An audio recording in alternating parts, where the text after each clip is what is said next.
most overrated and underrated team in each conference. We're naming one team per conference for the overrated and underrated category. So it's going to be 4 total teams that we're naming. You can start off. You may not be happy with my overrated. I'll start with my underrated. Correct. Me? Yes, you. I'll go underrated. Ironically enough, man, Toronto Raptors. I say underrated. Wow. For them being the team to I would love to know supersede what's the going on Bulls, supersede Atlanta as a potential 9-10 playing spot. Now, obviously, we saw how well Emmanuel quickly played towards the end of last season. shit. Very efficient. What's wrong with this? RJ Barrett balled the fuck out. You fell in love with end of the year hoops. I love those April End runs. of the year heroics. I love the April You fell in runs. love with but it. that March and April run from Emmanuel quickly, where he was initiating, being the point guard, he was great with the ball in his hands, was very efficient as well. Scotty Barnes obviously getting his contract, playing to his worth. The concern becomes the forward position. I think we do see Scotty Barnes transition to a full-time power forward, but also probably Jakob Poeltl probably does run the center, and the bench has always been a question mark for the Raptors. But I say underrated because I look at the Bulls. That's a team that I'm looking at a bottom feeder next season. And with no disrespect to you, I just don't love what the Bulls are going or dealing with right now. Am I supposed to believe that Josh Giddey and Kobe White can be the backcourt that gets to a play-in spot? That's not what I'm feeling. What's going to happen with Zach LaVine? That's something that's uncertain as well. And then the Atlanta Hawks, a mess as it is as of right now. Is Zachary Richeche really going to really add real value in year one? Trae Young, no DeJounte Murray in that on the roster anymore. I have my reservations about both of those squads, but my underrated team would be the Toronto Raptors to be a play-in team, nothing more than that. Because you look at the rest of these teams, and to me, like Miami, I flirted with the idea of that, but again, you can't really call Miami underrated. They've been to multiple ECFs, they've been to a finals, multiple finals, but that's why I couldn't go Miami. We don't look at the Magic as underrated. Everybody has expectations for them. The Pacers, definitely not underrated. That's a team that I have as either it was this team or the Cleveland Cavaliers as my overrated team. Nuts. And I say the Cavaliers as my overrated even team. get rated. We're going to disagree on this segment. They're overrated to me because, one, Evan Mobley is an unbelievable defender. He's one of the best defenders in basketball, no doubt about it. But the hope with Evan Mobley has been every single year, we're waiting on his offensive leap. When he takes this offensive leap, now Evan Mobley really takes that next level of being an upper echelon player. Because of how special he is and how versatile he is on the defensive side of the ball. What he was able to do against Paolo Banchero in that first round matchup is something that I didn't give him enough credit for. He was the one that matched up against Paolo Banchero the most, held him to 35% from the field. He's an unbelievable defender, but the offensive side needs to catch up. And just because you hired a new head coach, he's supposed to come in, and now we're supposed to have Evan Mobley shooting threes at an efficient rate just because he was able to do it with Brook Lopez. To me, that's where I do have my reservations. It's still this offense. I believe in the defense. Donovan Mitchell is one of the best two guards in basketball. I'm still not the hugest fan of Darius Garland. If he's going to come into the season and still play timid, if he's going to be timid, especially going to the basket, because he did have the facial injury, and that definitely hampered his ability or his drive to go to the basket on a consistent basis.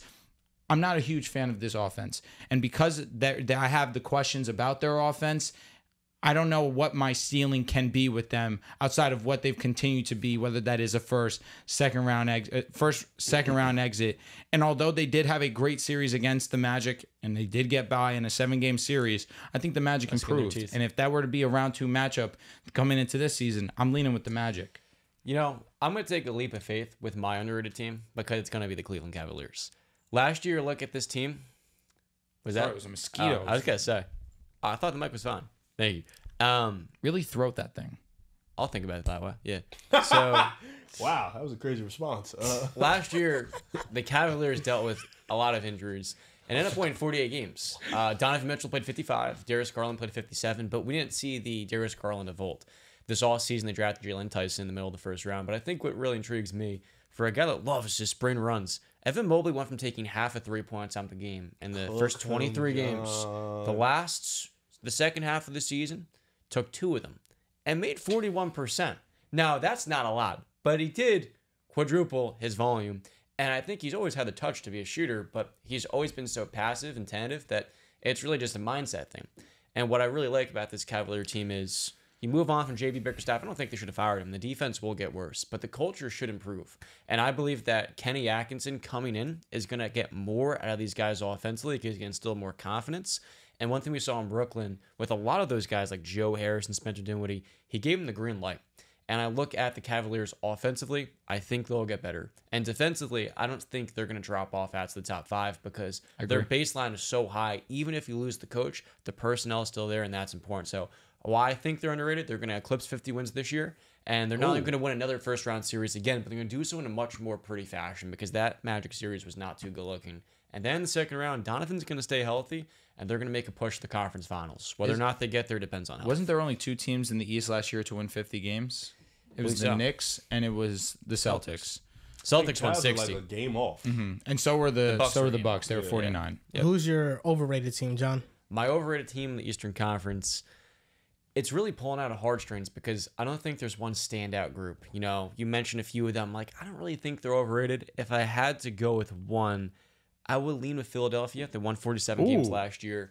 I like what they did this offseason. Don't get me wrong. Paul George is going to come in and really be a nice upgrade. But I worry about everything else outside their big 3. And I'm a little bit concerned, of course, just because of the depth is so shaky.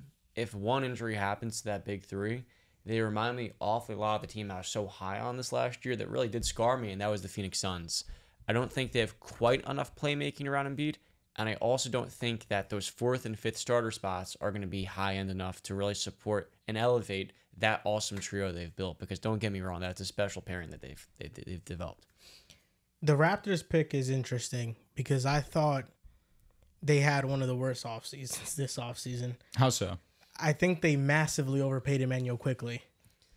I thought they did that. Yeah. What is Emmanuel Quickly? What was it, 170? They're Nice paying little him. bag. Like 28 a mil? 28 a year? They're paying him $32.5 million annually. For Beg 5 your years. pardon? $32.5 million annually. What is it? 100 is 170 for 5, correct? It was yes, but Yeah. then I seen somewhere else in their source it was 5 years, $162.5 million deal.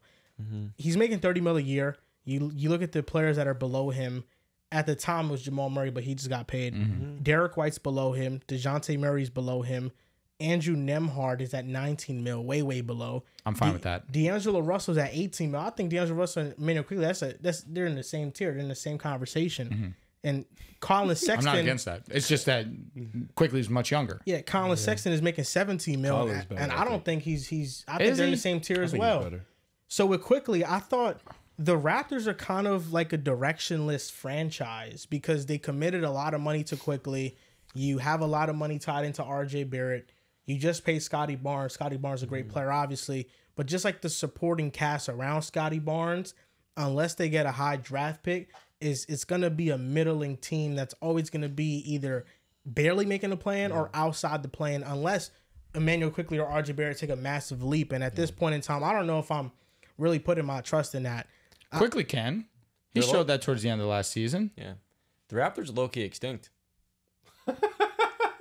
You thought you were going to bang that one. Shit sucked. I mean, Dallas is probably going to hear that shit and be like, I can't believe this dude's sitting in my chair after that shit. no, I say that because of the fact that when you really do look at this team's outlook, there's like no blue chip player to build around. And Scotty. Yes, Scotty is a great example of that, where I think he's right on the border and he's still developing, so he can get there. But the reason why I'm putting it this way is they're stuck between 33 and 39 wins. And in this Eastern Conference, that's good for like the 7th to the 12th pick. They're never going to get a pairing alongside Sky to elevate him in a way that you need to for a guy who's not a budding superstar. I think he's a budding star, but he's a tier below some of those guys that we look at as potential top 10 players in the NBA. I think Sky's top 20. You need to pair him with another guy like that, and I think it's going to be Top a lot 20 more potential, you're challenging. saying? A guy who has a clear, foreseeable future of being a bona fide all-star. I mean, he was an all-star last season. Yeah, a bona fide all-star to pair alongside him is what kind of creates an outlook where it's like, okay, this team can make it to the playoffs and then take that as a stepping stone. And I don't see that second player on the horizon. Since RJ's been home, Yeah, 39% from three and He's been 55% hooping. from the field. 23-game sample size. It's not gonna last. Damn. maybe. I've seen it all. I get it. And that's fair. I get it. Yeah. He's been hooping I think since he's been home. It's happened like 4 times. Like I think But he he's- continued that in the Olympics too. Yeah, he's always played well in the Olympics. Finishers. But he made the also Olympics. played well when he went to the Raptors. The whole time he was there, It was 23, 27 games. he balled. I love the Cavaliers underrated pick because you talk about Mobley, but I think Darius Garland's going to have a major bounce back year. That's We'll see. that's the guy that I'm looking at You've the been most. holding on to that one. I'm trying to tell you, man. And I think he's going to have a major bounce back year. He's gonna have a bounce back. You're a hater for Garland. I don't know why. Because he has not been what you thought he would be. What did I think he'd be? Whatever he was in year 2 or year 3. Yeah, 24, year 2 and 23 3? points. Yes. He's 8 an all-star. assists. Uh-huh. Absolutely. And he And had he's one bad year. regressed. Okay. He was great before he got his face broken. He was. He's a dog. So But so I don't double dip on the Cavs. I think the underrated team is the Milwaukee Bucks. Okay. I think everybody writes them off as they can't compete. But if they're fully healthy, they could compete. Underrated. For a championship. I really tried to not choose a heavy the hitter. East is tough. I'll say this: the Cavaliers. You made a decent Valid argument, pick. but for me, it's on the opposite side. So that's where you can make a good point for that. But other than that, like the top dogs are gonna be the top dogs. No one's talking about the Knicks underrated. No one's Milwaukee fair, right? And you can go ahead. I think I'm sorry, I thought you were gonna explain Milwaukee. Oh yeah, just yes. Milwaukee. I mean, when they're healthy, I think they're gonna be a threat to the Boston Celtics because they just don't have an answer for Giannis. I think Dame finds his footing in the second year in Milwaukee. I love the Gary Trent signing. Chris Middleton just My averaged guy. 25 plus in the playoffs in the first round. I think he still has a lot left in the tank. And Brook Lopez is still good. I mean, in the playoffs he averaged 16 and 7, and he played well for them. And Is he? he's not the same player he once was, but he could still shoot. He can still protect the rim. He's never been a good rebounder. He's always super, been- super Well, he slow boxes- now. He boxes Yeah, out. he like is, a- but like he's a- just matchup specific, and you're not gonna play him in certain matchups in that spot. He could play maybe a couple like 10 to 15 minutes. Brook but Lopez or Al Horford? Brook Lopez. like at Disagree their peak wholeheartedly. or Right now. Right now? Yeah. Oh, Brooke. Why? I mean, expectations, situations. why. Brook Lopez has a lot more responsibility as a full-time starter for 82 games. I guess that's fair. Expectations kind of plays hand in hand with that. But who would Al you gets rather to on the come off court, the Brook bench. Lopez or Bobby Wall. Portis? died. It depends. It's matchup Brook dependent. Lopez. It's matchup dependent. No, Where you been? I need Bobby on the court. Bobby was just a 6-man of the year candidate. Okay. I know, but if I'm facing the Cavs, I want Brook. If I'm facing the Magic, I want Brook.